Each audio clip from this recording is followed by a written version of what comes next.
a part of that process was restitution.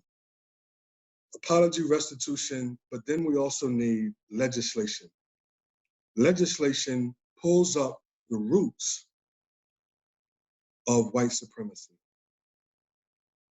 And what we've been doing is raking the leaves.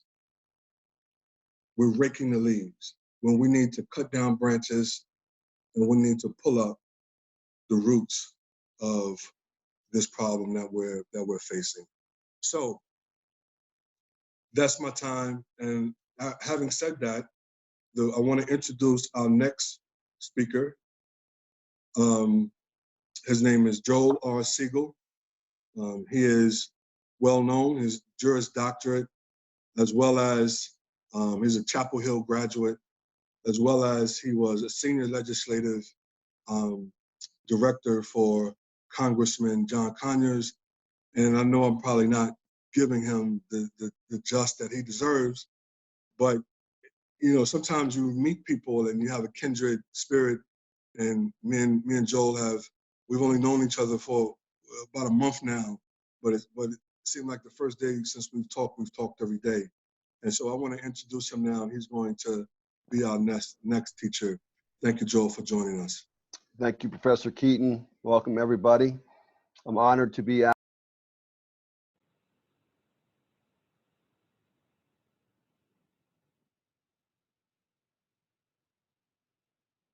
Joel, you were muted for a minute. Oh, can you hear me now? Okay. Okay. I don't know. I'm Joel Siegel. Hello, everybody. Nice to meet everybody. Good to be part of this family. Thank you, Rabbi Schindler, for making sure that we're all together, and Professor Keaton. Frederick Douglass, the great abolitionist, once said, "Power concedes nothing without a demand. It never did, and it never will. If there is no struggle, there is no progress. It is easier to build strong children than to repair broken men. Those who profess to favor freedom and yet depreciate agitation are men who want crops without plowing up the ground. Without struggle, there can be no progress. I prayed for 20 years but received no answer, so I pray with my legs. The limits of tyrants are prescribed by the endurance of those whom they oppress. The white man's happiness cannot be purchased by the black man's misery." And I'm hoping there are times when, if you have a society that is oppressive, I don't know what that was. The people, as Martin Luther King called it, a beloved community. That's what Congressman John Conyers was elected by MLK to represent the civil rights movement in the 1960s in Congress. So I'm honored, that he's no longer here with us, but I hope that Mr. Conyers' spirit and MLK's spirit can be conveyed to everyone on this call. And that is the idea of a beloved community of the rainbow of humanity working for justice. So I'm going to read a resolution that is reflective of CLT, of Restore Charlotte CLT, but a lot to do with Professor Keaton's incredible scholarship on this issue regarding stolen black wealth and upward mobility being denied to blacks in the city of Charlotte that I was raised in.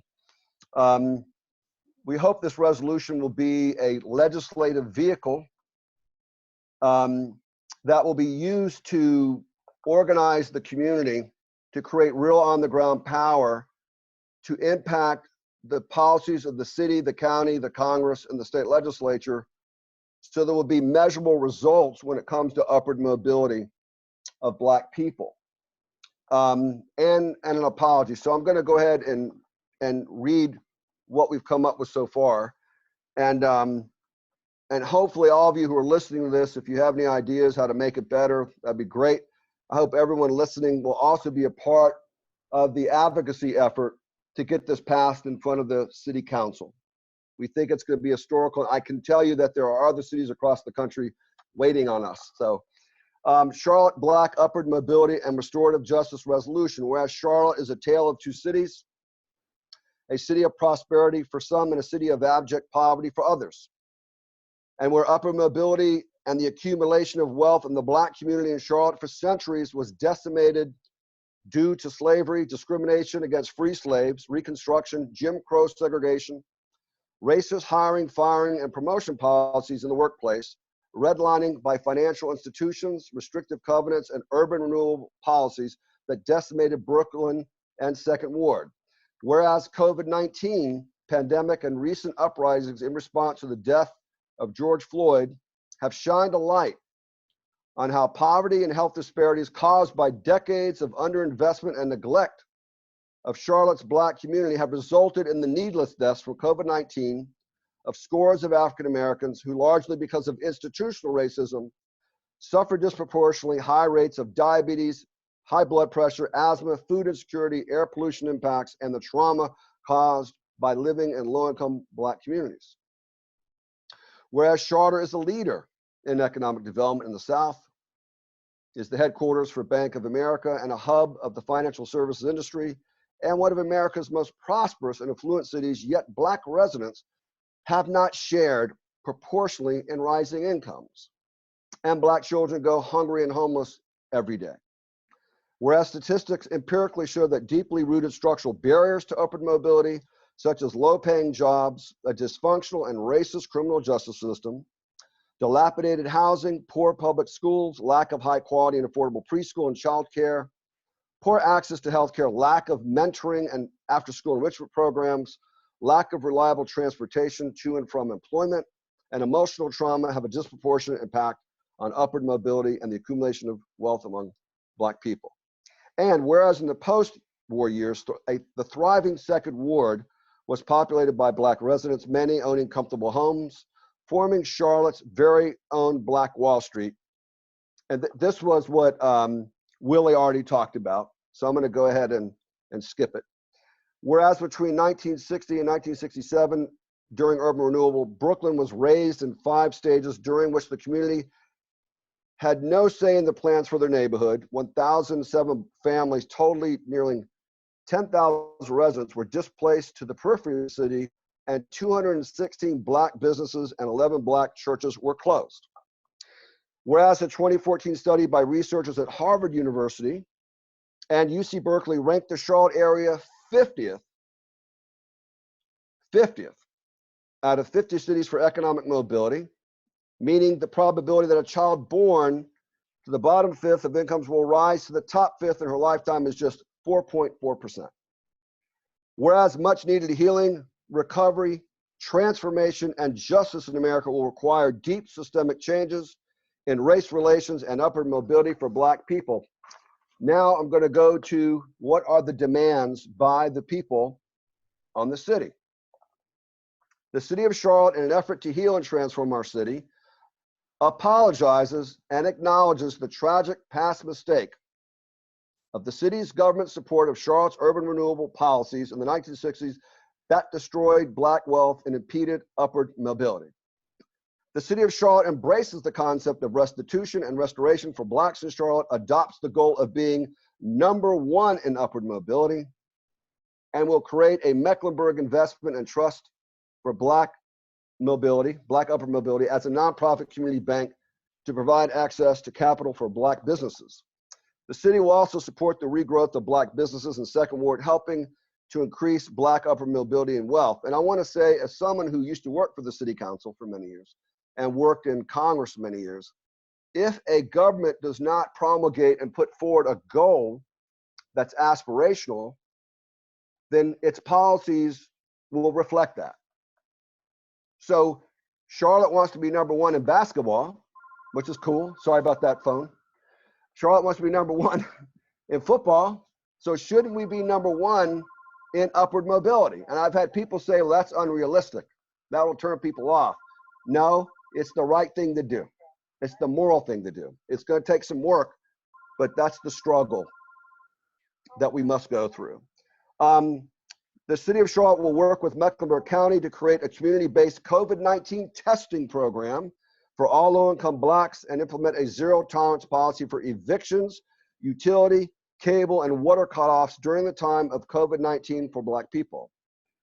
Almost finished. The City of Charlotte will work with the Charlotte-Mecklenburg School Superintendent and Board to create a mandatory African-American racial diversity curriculum for public schools with a focus on Black literature, history, culture, political science, music, and the arts for a more authentic telling of American history, and seek to reestablish a second ward high school. The City of Charlotte will work with leaders in the Black community to accomplish without limitation the following: securing local, state, federal, or private sector funding to support this plan, improving the quality of public schools, including a job training curriculum, developing a jobs for all training and job placement program, including green jobs for all job seekers in the private and public sectors, providing tuition-free community college, trade school, or technical training for all low-income African-American students, 100% subsidized high-quality childcare and preschool mentoring programs, building world-class recreational centers in Black neighborhoods.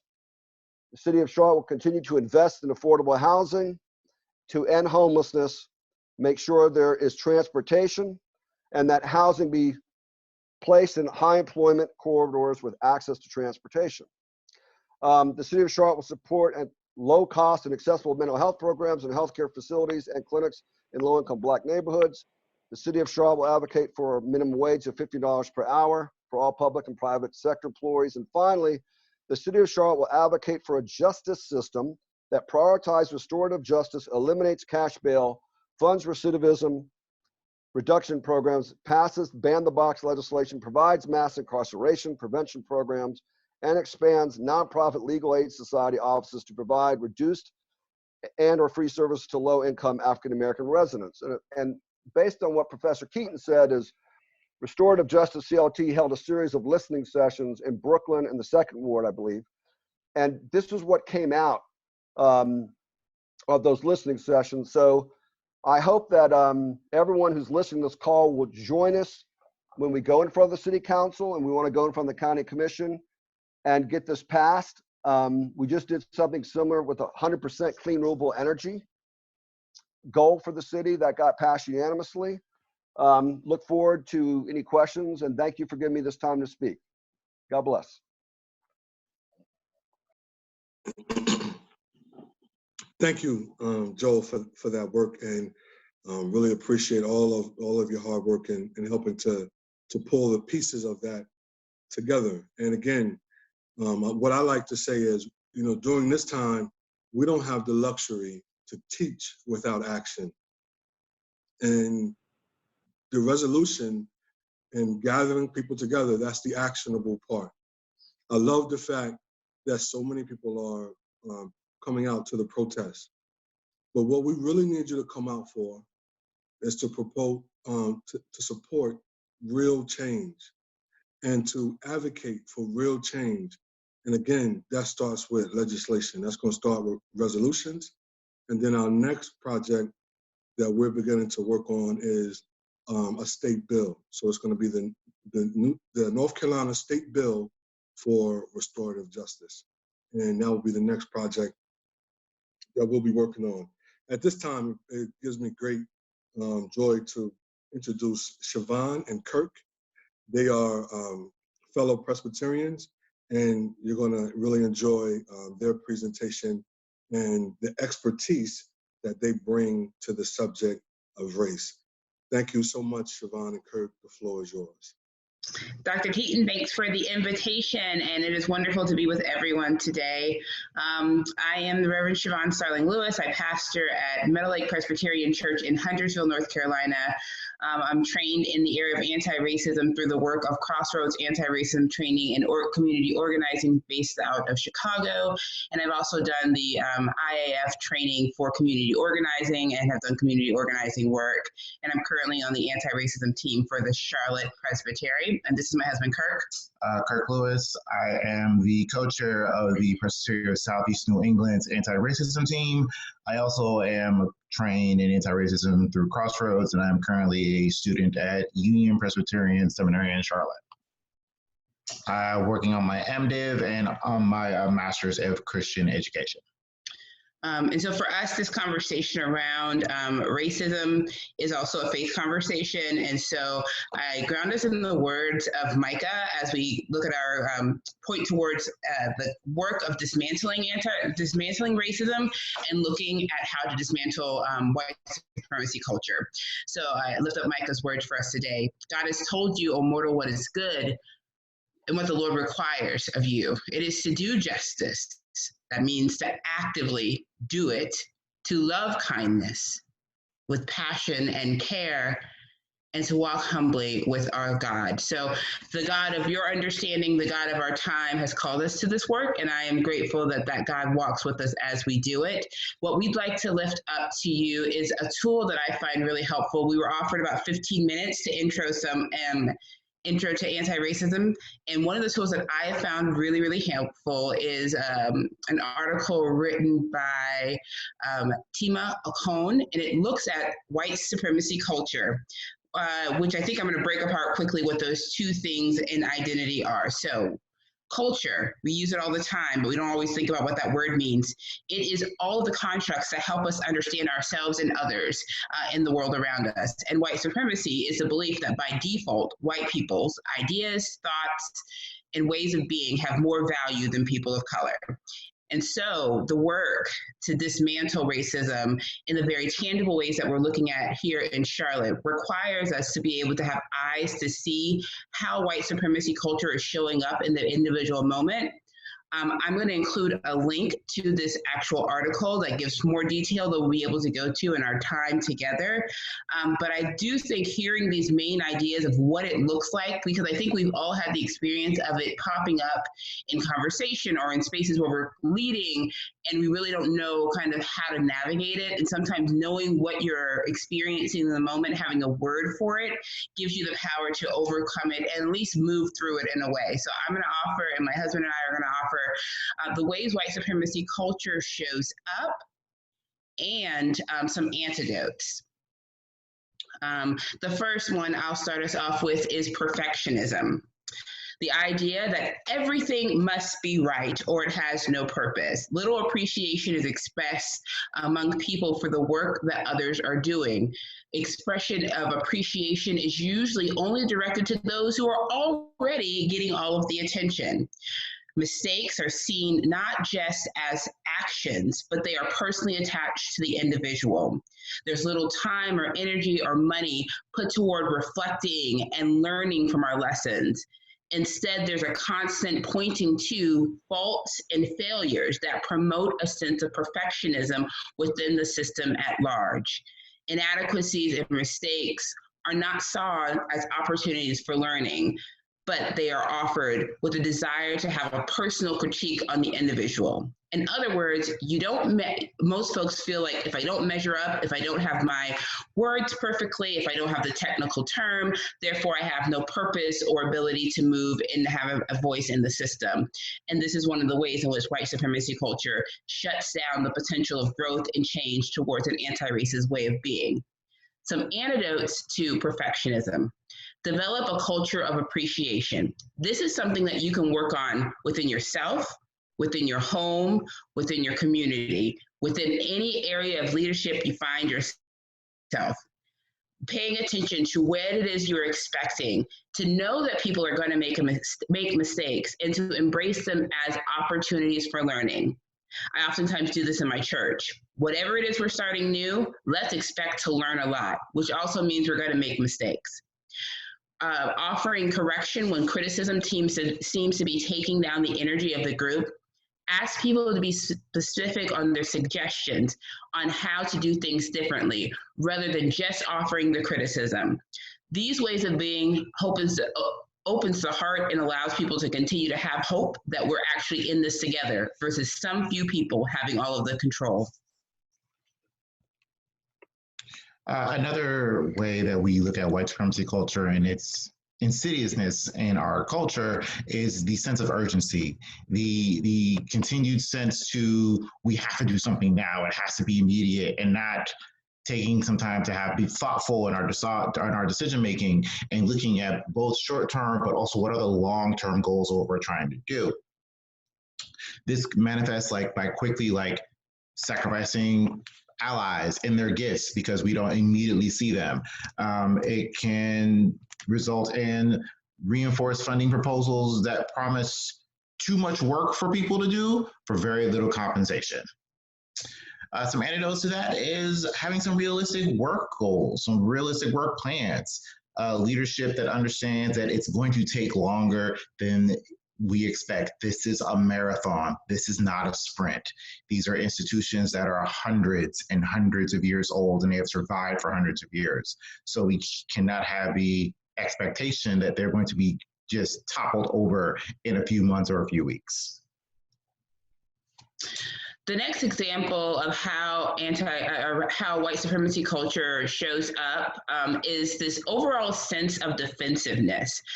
I'm sure you've been in those spaces before, in which the organizational structure is set up to spend as much energy trying to prevent and protect power, and rather than actually facilitating the best use of what it has. People are defending their roles and their sense of importance within a system rather than working towards other voices and as many voices as possible being included in the decision-making process.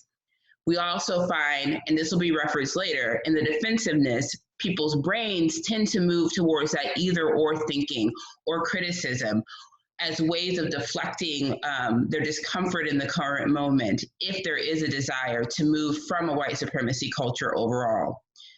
There is a lot of energy, oftentimes spent by white people, defending against the sense of being racist, rather than using that same energy to actually dismantle racism. I know we've all been there before. If you've been in the work of working in anti-racism, it is definitely something that can be a drain of your time and energy. And the defensiveness of people in power also creates an oppressive culture. So if there's folks who are at the top and everyone who's close to them works to defend them, rather than let the reality that they too will make mistakes, therefore they too can learn, you end up with this kind of culture that feels very defensive whenever any questions are asked. Some antidotes to defensiveness: understanding that structure cannot in and of itself facilitate or prevent abuse. You can't work your way by having a perfect structure that will make everything just right. This can be hard for people to breathe in. However, the gifts are that you start to understand that there's a connection between defensiveness and fear that can also mean that you can use your energy in other ways. You can work on your own personal defensiveness. So like I said, a lot of these things have both personal and communal implications. Naming the defensiveness that arrives within you, naming defensiveness as a problem when it does show up. It gives people the ability to actually own their own emotions and discuss ways in which we can move through the defensiveness and resistance in order to have new ideas that incorporates everyone's views. Another aspect of this culture is quantity over quality, meaning that the resources for organizations, groups, all the resources go towards ticking off a number of goals as opposed to what are the actual ramifications of the goal. Little or no values attached to the actual process itself. And there's no understanding that if there's a conflict between your agenda and your process will always win out at the expense of people's actual experience. So some ways to combat that is to include a process or quality of goals in your planning. Make sure that your organization has a value statement which expresses ways in which you want to do your work. Make sure that it's a living document, not just something you write down and then forget about it. And in the midst of doing this work, it's very easy for us to do. We make a list of things, we put it away, and we think we're plugging away, but we're actually tearing out our own souls. And that in itself just becomes just super draining. We need to start thinking about the goal of think about our goal of inclusivity, think about ways we can measure whether or not we've actually achieved our goal and the different ways and how to measure that. It's not always going to be dollars, it's not always going to be butts and seats. Yes, and connected to that is this worship of the written word. So as mentioned earlier, sometimes we can be so connected to our process that we don't pay attention to what it is that we're actually called to do. This means that, I don't know if you have that experience, if you haven't emailed it, if it's not written in a memo, it doesn't matter. clearly there's a problem when we take the word more importantly than what we're actually called to do. And that oftentimes is a way of strategizing as to how to eliminate people's voice, is to make the written word more important than the actual experiences of people in the room. One of the antidotes to this is to analyze how people are on the inside and outside of the organization are able to get and share information, recognizing that there are many different ways in which people communicate, and being very clear that you avoid academic language or buzzwords that kind of make it so that not everyone is speaking the same language in the room. Taking the time to break open language is crucial if you're going to do work of anti-racism and breaking apart white supremacy culture. Another way is like this idea of like one way is the only way to do it. There are many routes to the same goal. There's many ways to get there. So there's a serious danger in this one mindset. We have to go this way. We have to go this way. This is the only way we're going to do it. It's the only way we're going to get it right. So to combat that, accept that there are many roads. There can be different voices and different paths, and not be so focused on necessarily one specific vision of how to get there. The last few are kind of connected. So paternalism, the idea that one group of people are the decision-making body only. Therefore, all of the power lies within that one group. In paternalism, there's a few folks whose viewpoints matter and pretty much everyone else is not included. This is clearly an issue, obviously, and it creates a stratification and a very hard system in which people are able to have their voices included, and the work of doing and finding out how are the creative ways in which we're called to deal with the new situations we've never had before, have no way of actually getting into the system. So one of the ways you can look at that is to actually pay attention to who is making the decisions and being okay with asking questions. If you have power, be free to use your power to say, I've noticed that so-and-so has not been able to have space. How do we create some space intentionally?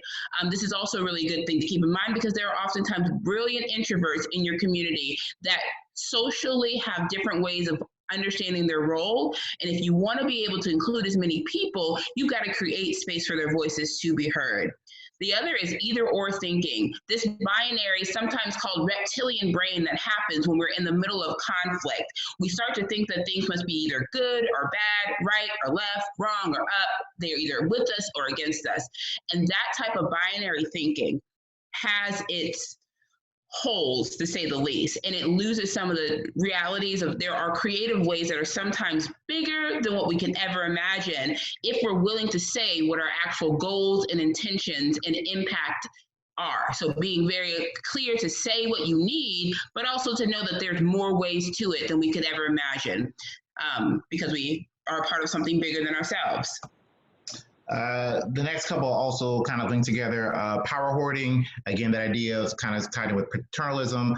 Very few people hold all the power, so you want to make sure that you're breaking stuff up, that there is not just this core group that knows all the information and then thinks that they can disseminate the information out.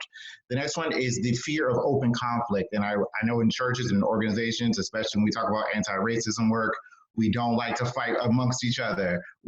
And we're afraid to say the wrong thing, do the wrong thing, hurt somebody's, step on people's pumas, all that good stuff.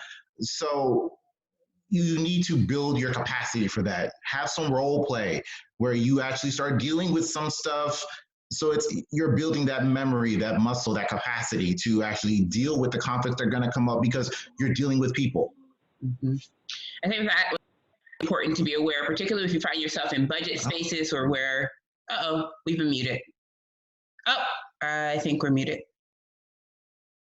I think are we muted? You're good. You're good. Keep going. Okay, sorry. It just told us that we were muted. Sorry. And I think we're still within our time. We're okay? Someone give me a thumbs up. Okay.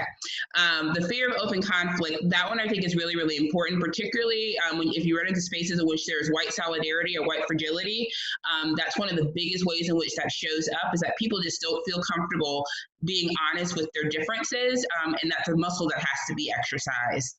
I also want to lift up individualism. This is a really hard one as Americans. We struggle with it. We think that rugged individualism is somehow the only way to be in the world, and that when we have that as a value, there's little experience that is actually understood as a community, and there's no sense of teamwork.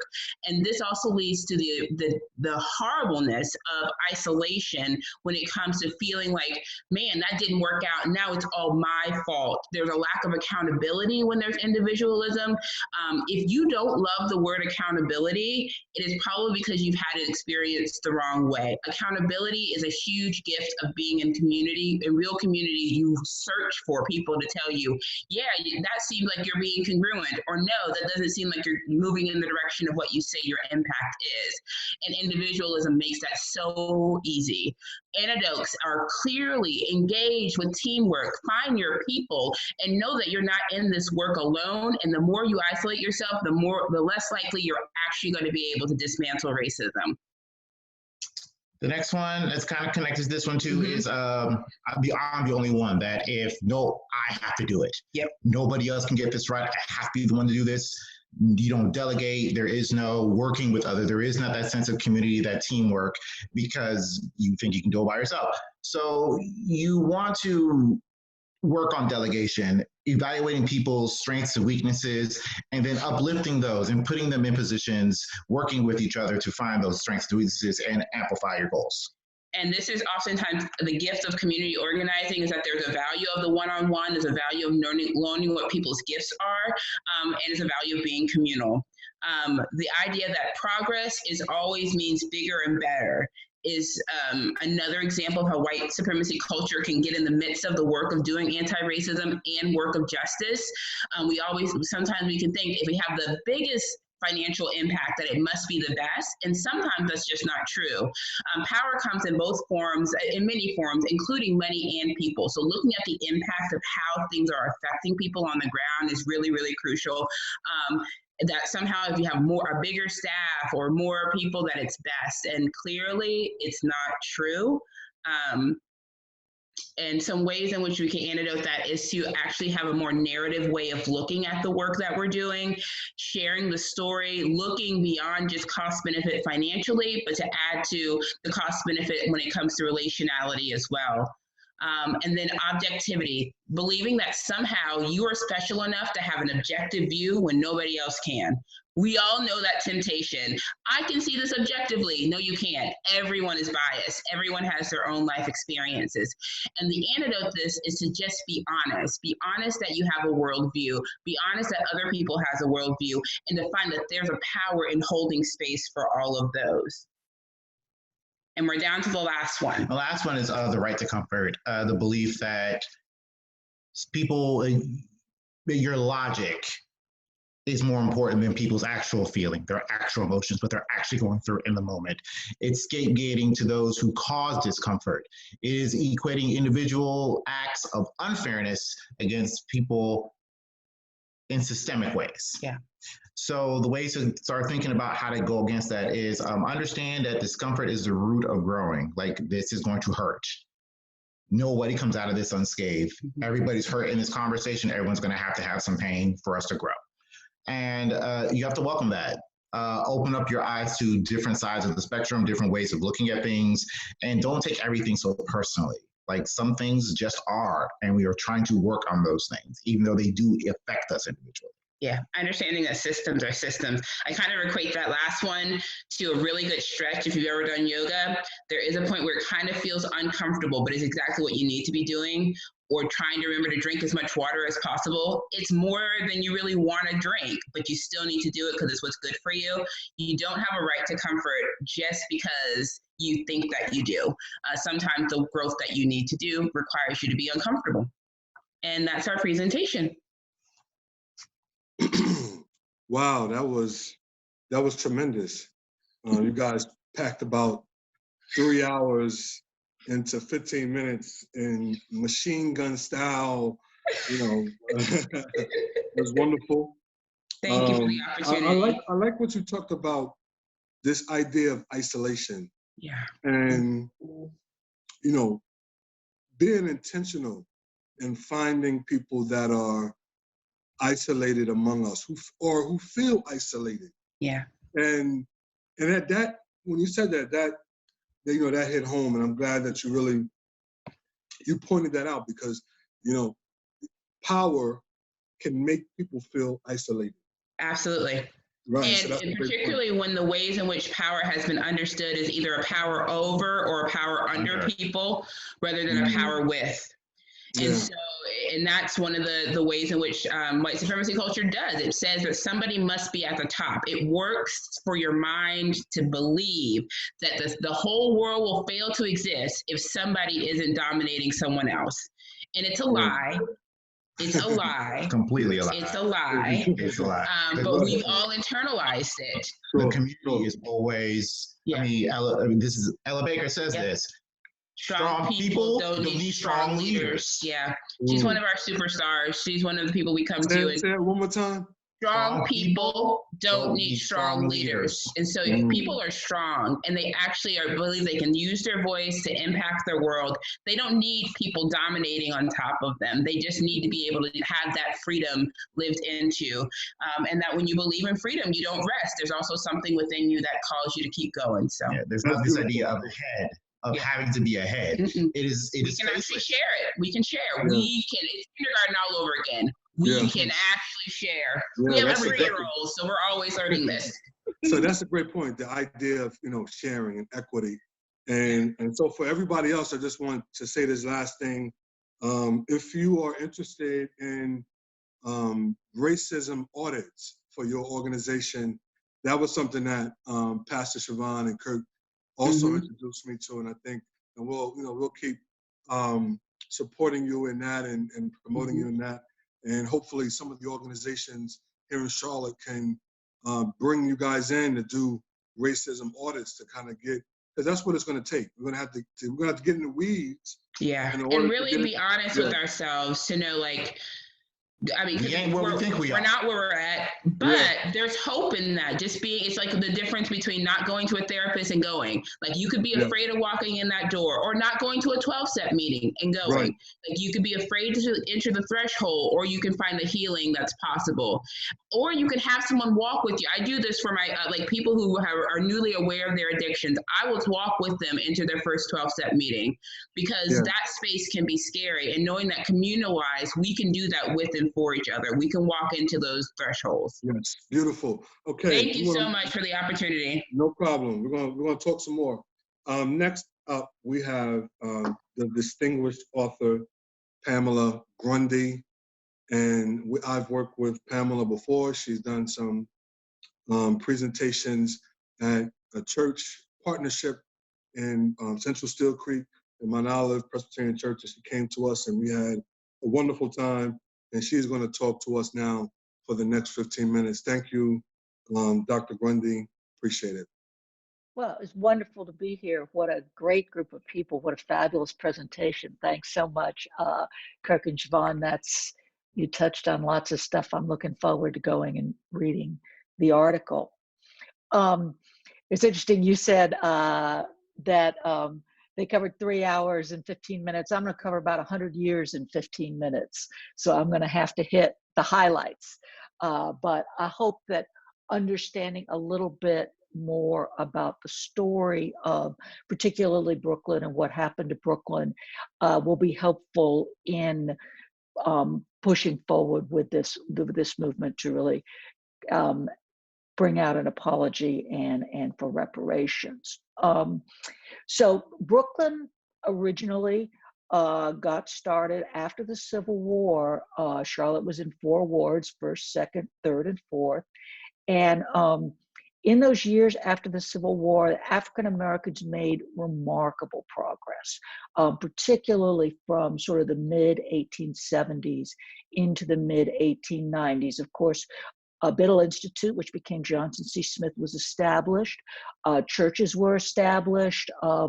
The AME Zion Church brought their publishing house to Charlotte. It became a real center for that church. People started businesses. There was a real growing and very active middle class of African Americans who had really pulled themselves up, and they were active in the Republican Party. And if you're interested in reading something about them, there's this really, I think, a marvelous book called Bittersweet Legacy. It's called The Black and White Better Classes in Charlotte, 1850 to 1910, written by Jeanette Greenwood, who I believe is also a Presbyterian minister, a number of years ago. But that's a book that really goes into the accomplishments that people made during that time. And at that point, people were also scattered across, as Tom Hanchett shows in his also great book, Sorting Out the New South City. I like to have visual aids. People were scattered across the city in a salt and pepper pattern. There wasn't a Black neighborhood and a white neighborhood. People were mixed together. But then what happens is right at the turn of the century, the well-off white folks become very concerned that they are not going to be able to maintain political power. There's a political movement called Fusion, where Republicans, many of whom are African American, and populists, many of whom are small white farmers, end up winning the majority of the seats in the legislature and electing a governor. And the well-off white folks who are actually at that point in the Democratic Party, which is a little confusing because that will change later, they decide that they want to, for them to regain control, they have to break up this this coalition, and they also have to eliminate African Americans from voting. And so there's this campaign at the turn of the century, the white supremacy campaign. It's very violent. It's appalling. The imagery is appalling. Again, you can read some of that in Bittersweet Legacy and Sorting Out the New South City, what that was about. But essentially, and it culminates with the Wilmington Massacre, where a group of white folks rampage through the city, throw out the elected government, the white and the Black folks who are in the elected government, and kill a lot of people. It's the first actual coup d'etat to take place in the United States, happens in Wilmington in 1898. And essentially, African Americans, disfranchisement happens. African Americans face huge barriers to voting. And they also start to institute real serious Jim Crow, which is segregation, including residential segregation.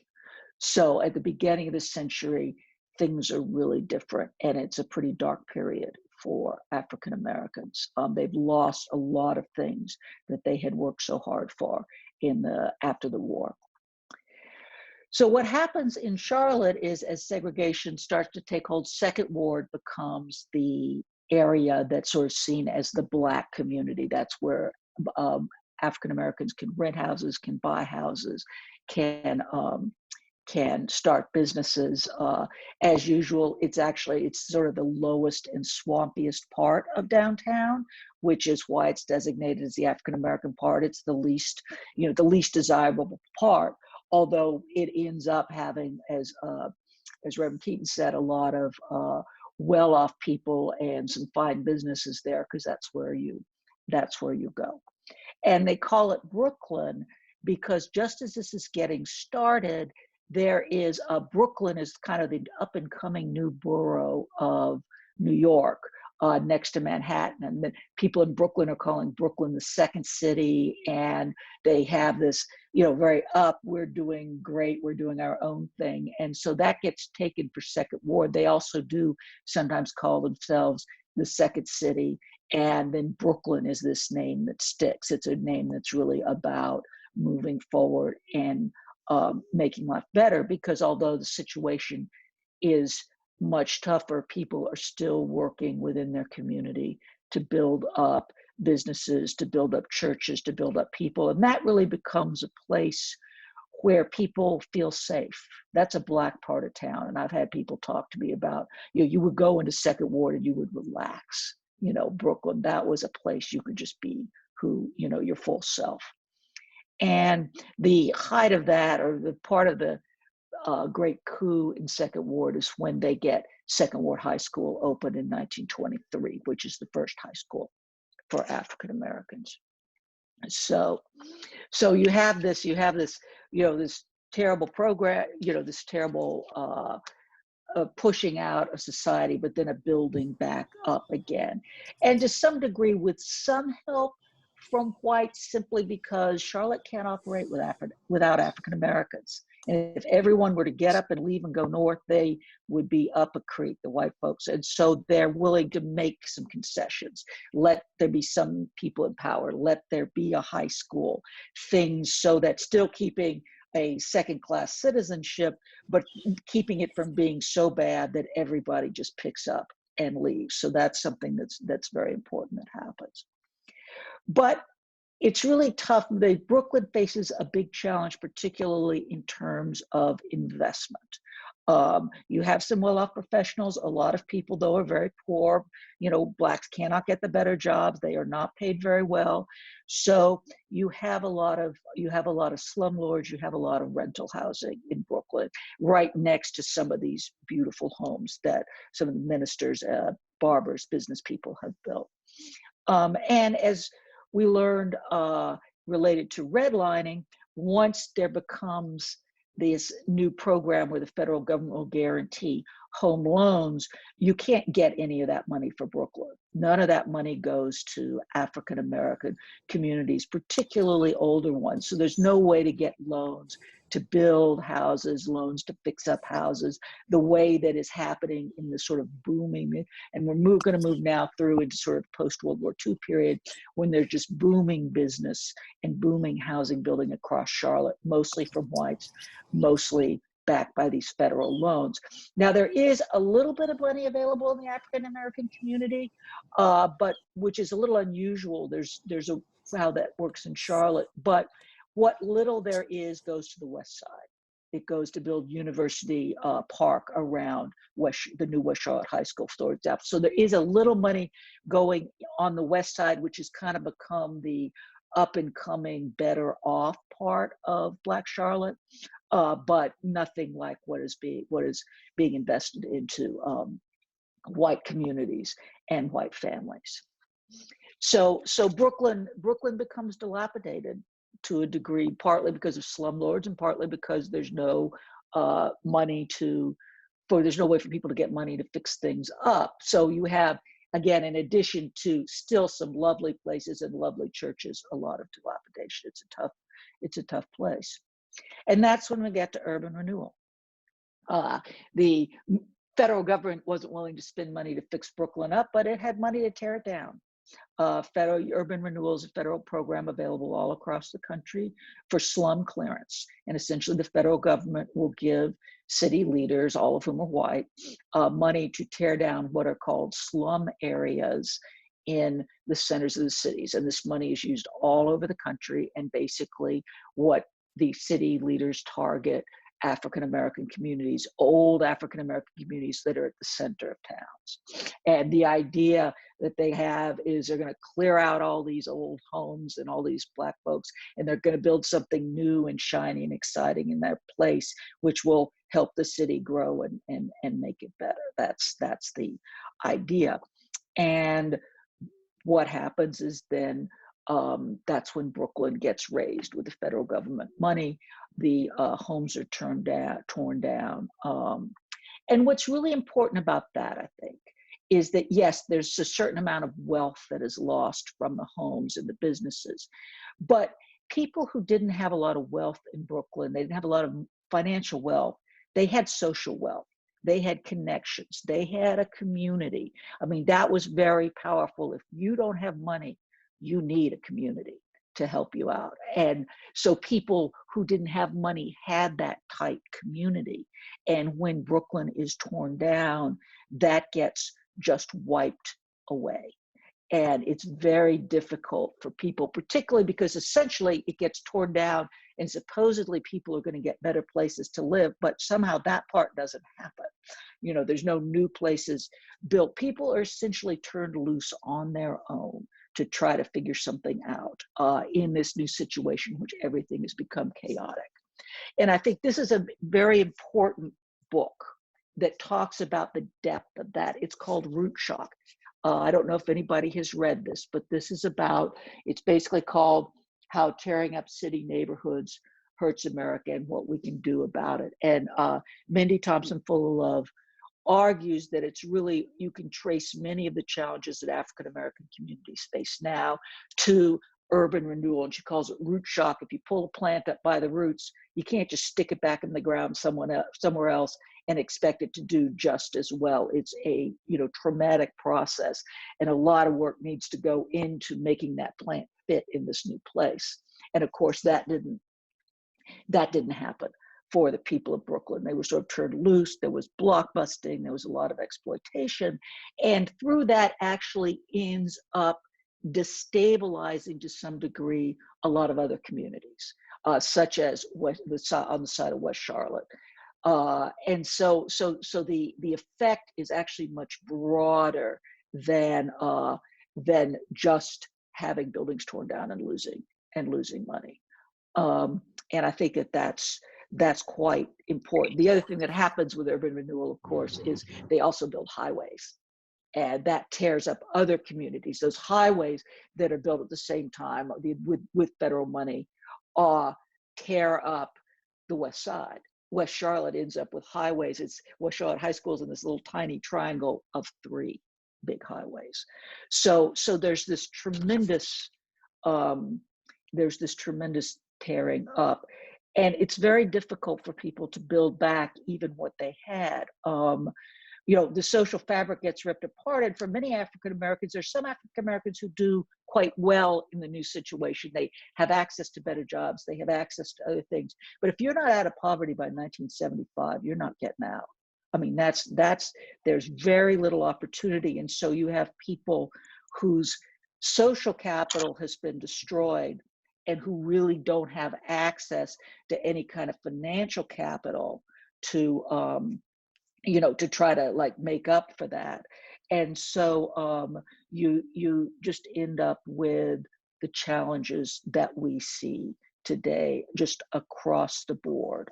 And I think that's why, again, looking at this period of Brooklyn and the urban renewal and what happened is just so important and says so much about where Charlotte is now. And that's what I have to say. Thank you so much. That was wonderful. That was very enlightening. And I came across one story about, I think it was Independence Boulevard. And they built Independence Boulevard through Brooklyn and Second Ward. And it was some nice homes. And the one lady said that the only notice they gave her was it was put in the paper that this was going to happen. And so there was no public input or anything. And so again, thank you for that. Next, we have the leader and founder and CEO of Seeking Justice Charlotte. I've been watching her work online and following her posts and the things that she's doing. And I wanted to give her an opportunity to come in and speak to us. Her name is, am I saying it right? Cass Otley? Cass. Cass Otley. I'm sorry, Yes. Cass Otley. That's The fine. floor is yours. And thank you again for participating. Thank you. Today I wanted to kind of touch base on 2 things. The first thing I wanted to really discuss is protests. I think a lot of people have the misconception that, when you protest, that's all we do. And there's a lot of different levels to doing direct action, coming out into the streets, and then focusing on community needs. What do we need? How are we going to get there? Looking at police policy, looking at legislation, and those kind of things. So when we go out and we do a direct action, we're trying to bring awareness to the problem and that there is a problem. It's regarding George Floyd, that was something that had been building for years. We have had several questionable shootings here in Charlotte.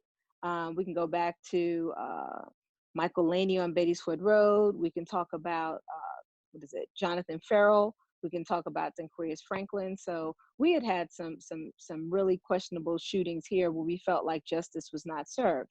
So when we saw what happened to George Floyd, Breonna Taylor, and others, that's where that uprising came from. I think the difference with George Floyd is the amount of time that we watched this man struggle to live. In a lot of these other instances, it was a quick couple of seconds, the person was shot or the person was running, they were shot. But when you look at something for almost 9 minutes and you watch an officer with his knee on someone's throat for that amount of time while people are pleading, and you see that officer look into the camera like he doesn't have a care in the world, and you watch 4 other officers do nothing and support that, that is extremely problematic. And I think that is what really shocked the conscience of white people and Black people into really realizing that there's a problem. There's a huge problem. And it's not a problem that just started today. It's a systemic problem that's been going on for centuries. So, I think when we look at that, that is where the whole defunding the police has come from. And I wanted to kind of clear up some of the misconceptions about, when people say defunding the police, what that actually looks like. I've heard a lot of people think that we're talking about just getting rid of the police altogether. And so there's a panic and there's a pushback. When you look at Charlotte's budget right here in Charlotte, North Carolina, 40% of our budget is going to CMPD, 40%. 2% is going to housing, 6% is going to urban economic development. I mean, to me, that's problematic right off the cuff.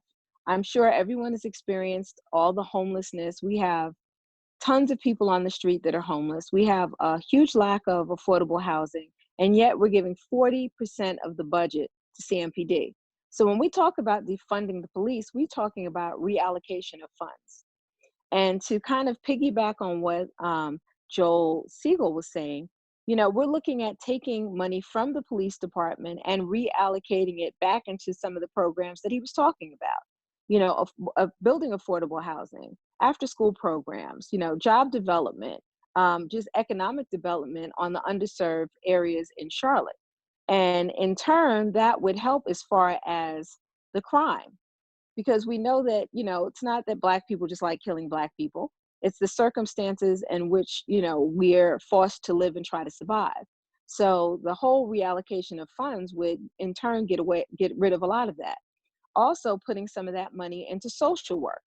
We have police going to calls that they should really not even be going to, where, someone is having a mental crisis and they're not really equipped to deal with that. And unfortunately, when they do arrive on those scenes in the Black community, almost 90% of the time, the person winds up losing their life. So we're just looking at, we want people to really look at a different view. For centuries, we've been told we need the police, we need the police, we need the police. And we really need to look at, do we really need the police? And in what areas do we need the police, if we do need them at all? Because we also have to look at where the police came from, slave catchers and that kind of thing. So we really need to I guess, look at that. And also look at what part we can play in the community as far as taking our talents and our expertise, if it's not, going door to door, doing surveys in communities. I think a lot of times when the ask is, well, what does this community need? We have a whole group of people that want to talk about the community needs, but they've never been to the community. And that's another huge problem that we have. So before we get into what communities need, I think we need to go out into those communities. I think we need to talk to people and actually survey what the needs are, and then sit down with leaders and then discuss in detail what we need. Because I feel like a problem, especially here in Charlotte, that we have is that we sit down with these leaders, it becomes a yelling match, it becomes arguing, all these emotions are involved, and we never really drill down to what it is that our actual ask is for. And if we are not detailed in our ask, our needs are never going to be met. And I think that that's one of the things that we really have to be more intentional with. And sometimes it's hard, but you got to pull that emotion out of it and really talk about, does this community need sidewalks? Do they need after school programs? Because each community in Charlotte needs something different. We all don't need the same thing. And so I think there's a lot of legwork that's going to have to be done. people are going to have their boots on the ground. You know, it's great to stay at home and be in the confines of your house, but you have to get out into the street. And, you know, you have to make people feel uncomfortable, because when people are comfortable, there is no real change. So part of protesting and speaking out and being in the streets is making people feel uncomfortable enough to want to have that difficult conversation, uncomfortable enough to want to actually make some changes, and uncomfortable enough to where we can sit down and have constructive, you know, conversations, not pointing fingers, not really, you know, alienating people. You know, we can let people know what part they played. We can let leaders know we're unhappy or dissatisfied with their service, but we don't have to be rude and disrespectful about it. And the other thing is, you know, we keep telling people in the Black community to vote, and that's fabulous. But if you're voting and you're not informed about who you are voting for, that is not helpful. So that's another component that we really have to look into, having some forums, having some virtual town halls to talk about these leaders, what they voted for, what laws have they passed, what have they been involved with. So when we go to vote for these people, we are voting and we know who we're voting for. And also, you know, when we vote, a lot of times we don't ask for anything. So we don't get anything because we don't ask for anything. So if I'm going to vote for you, I need to let you know what my community needs. Okay, so if you want my vote, I need to understand, what are you doing to work on these needs or fulfill these needs or whatever? Because if not, I'm not just going to give my vote to you. So I think as a community and just people as a whole, we need to change our thinking a little bit. You know, we need to be a little bit more intentional. We need to be willing to have the uncomfortable conversations. And while we're looking at what other people are doing, we also need to look at ourselves a little bit to see how we can show up better, how we can be more productive, and how we can have better conversations when it comes to relaying our needs and our expectations. Because I think a lot of times, if you don't let people know what you're expecting of them, you get what they give you. And that's the same thing, you know, when I'm, let's say, doing a protest, I might have 2,000, 3,000 people. Before I move the crowd, I talk to them about what my expectations are. You know, this is a peaceful protest. We're going to do this. We're going to do that. We're going to do the other thing. So when people start to move, they already understand what the expectations are. So if something does happen or they see someone doing something left, you know, they know, okay, I need to raise my hand. I need to tell somebody. Because if you don't, you know, now you're already out there, things are going crazy. And now it's very hard to steer that or regain some kind of, you know, I don't want to say control, but just some kind of, you know, yeah, I guess control over the situation. So that's what I just wanted to bring to the table. Thank you so much. A lot of great, great wisdom, a lot of great practical wisdom. And that's so much because, again, the protest is needed, you know, the protest and the organizing around what we're doing. Those two work and can work in conjunction with each other quite well. Even when you look back at the movement of Dr. King, of course there was protests, of course there was sit-ins, of course there was boycotts, but at the same time, there was lawyers who were preparing legal briefs Right. on behalf of the movement. Kaz, right? Yes, sir. Yes. Thank you so much. I got it, and I look forward to we look forward to working with you and supporting you. And if there's anything that you need, please reach out to us. Now, next we have Robert Anderson, Dr. Robert Anderson. He's the pastor of St. Paul Community Baptist Church. Also, he's leading and directing the J.T. Williams Community Development Corporation. And I wanted to bring him because I went out to his church and is living in South Park and then going to visit his church. You can't help but realize the stark contrast between South Park and these areas. And so I noticed that there are these pockets of communities that have really been like left behind and forgotten. So I wanted him to speak to us, and he has a special speaker with him. Dr. Robert Anderson, Pastor, the floor is yours. Thank you, Willie. Good afternoon to everyone.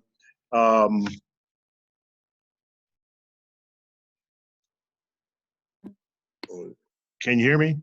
Yes. Okay. It's good to be here, and everyone that has spoken has given great information that we all can take forward with what we're trying to do. But what I wanted to do, I've been here at St. Paul Community Missionary Baptist Church for 9 years. God has truly placed me here to be at this wonderful church, small church here that's been in the community for a number of years, since 1962. But this church, I think, it was originally out in the what they call the Mecklenburg County. It was called St. Paul Baptist Church in the county, and they moved over here in '62. And this church was formerly Faith Baptist Church, and they took it over. They tore it down in '62 and built later on in the years and built this building on the same site. A little bit about J.T. Williams. He was born in 1859, died in 1924. While he was in service at Grace AME Church, he was in service, had I think it was a stroke, and later died that evening. He was about 65 years old. He helped founded the church. His house was down the street from the church, where the church still sits, but the house is not there. He was one of the first Black doctors in Charlotte. He's the president of the Queen City Drugstore Company, one of the first Black-owned operating the drugstore in North Carolina.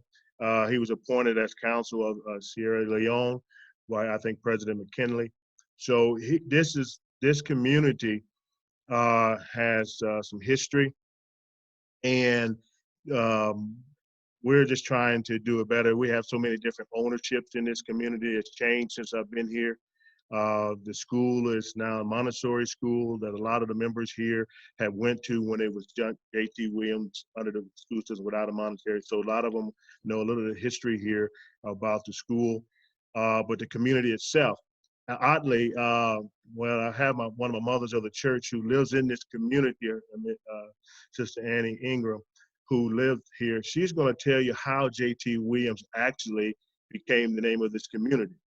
And I'm going to let her speak, and then she'll end it up. I just want to give you a little overview about J.T. Williams, and then she'll give you a little bit more about what the community was when she moved here and how it's changed. Ingram. Good afternoon, everyone. My name is Anna Ingram, and I moved here in this area in 1967. That means I've been here 53 years in this community. And when I first moved over here, we had, it was a beautiful middle-class community. And most of them were ministers, teachers, and all of them had a good job. And there's a man owned some apartments here, a beautiful apartment, and the grass looked like velvet. It was so pretty. He was Black. And this whole community was, you knew everybody on Abbott, on both streets near J.T. Williams. And the only way you knew about where the community was where y'all live at? Oh, we live over there by that school, J.T. Williams. But the name of the community is Wilson Heights. And everybody knew about J.T. Williams because everybody around here went to that school. So that's the name, they call it J.T. Williams. That's how, when I moved over here, it was a long time before I found out the real name of the community. So you go in there and look for J.T. Williams, you may not find, but it's Wilson Heights is the community. And when we moved here, the grass, everybody had beautiful yards. And we have a lady by the name Miss Annie Mungo. And she, every so often, she get the neighborhood and we go up and down the street, cleaning up everything and kept it like that. Until later on, maybe I say about 25 or 30 years later, people started making a little bit more money and Then Mr. Williams sold out and everything changed. When the other communities, when they were tearing down, people not sold, and all the others were tearing down, torn down, people looking for a place, they moved in. And it had never been right since then. People don't care. They move in the day, and some of them move out the night, another group moves in the next day. And you don't know who your neighbors are. And by me being that out on there, a few homes still over here, and they don't care anything about people that move in. All of these rent people want is the money. Don't care about what's going on, who's shooting up the neighborhood. And you look at the news, sometimes it's so bad about what's going on over there on Julia Avenue, what's going on over there at Alma Court. It's not all the time it's the people. If the people that own it would check into it a little bit more, they'll find out exactly what's going on and what the people are doing and why they letting everybody come in, tear it up, and then they leave. But people that own it right now, who I don't know, they have different owners every 3 or 4 months. They been working on this community about 3 years, still don't have no tenant. And people are looking for places, but they go ahead and pick them up and find out who they renting to, then maybe we can do a whole lot better over here. But I would just like to say it has been, and that's why I joined this church here, because everybody like sisters and brothers. Everybody was nice to each other, and the community was beautiful. But they wouldn't have moved, most of them moved. If things got better, then they moved out to Hidden Valley, Clinton Park, and all these other places to get houses. But in a few homes here, and they're still trying to make it. Okay, thank you so much for that. And I guess the lesson or the takeaway is how beautiful it once was, and then as time went on, now it has been neglected, and now you have a situation where there is some shootings and drug dealings and different things like that, and residents don't feel safe, those kinds of things. And these are the communities that really need our advocacy and intervention, because if we're not careful, these are the neighborhoods that continue to get left behind. Now, that wraps up the speakers, and I want to turn it over to the distinguished Rabbi Judy Schindler, and she's going to close us all out with her talk. And again, thank you everybody for participating in our third teach-in. Great. Thank you all. I am just humbled to learn from all of you who are amazing teachers and leaders. And how do we get from where we are to that place of promise? It's by holding hands and marching together. So I look forward to continuing the journey. As Jews, we spend the year reading Torah. The entire Jewish world is reading this portion from the book of Numbers, and it teaches about holy grief, because in this week's Torah portion, Moses loses his brother, he loses his sister Miriam, and his brother Aaron, and he is bereft. And we are experiencing holy grief in the African American community. Ahmaud Arbery, Breonna Taylor, George Floyd, Rayshard Brooks. We are devastated, and the disproportionate numbers of people dying from COVID are African American. And we are experiencing holy anger. As Cass told us, that anger has to have a purpose, and we can make tremendous strides in this wave, in this leg of the civil rights movement. May we write a new chapter in history right now, and may all of you join us. So may we take our holy grief and our holy anger to create holy action. So here's what we're doing. Restorative justice is a 3-step process based in Judaism. When you do wrong, you say, I'm sorry. So if I borrow Dr. Grundy's guitar and I leave it out in the courtyard at Queens, and a student ruins it who's drunk, I say, Dr. Grundy, I'm sorry, I messed up. I buy her a new guitar and I don't do it again. I value what she has. So A, we're seeking an apology from the city and from anyone who benefited from the destruction of Brooklyn or the systems of racism. Even those of us who didn't live here, we are still benefiting from it. So number one, apologies. I get it.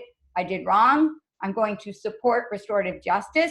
Number two is a fund to repair, reparations to repair the harm that was done. So we will be creating a trust, a fund that will invest in the 6 areas of harm that we've heard about, that will invest in education initiatives, preschool learning, after-school programs, college scholarships, that will invest in businesses. 216 businesses were closed in Brooklyn. Let us invest so businesses can be there and everywhere, and in business entrepreneurship, social entrepreneurship.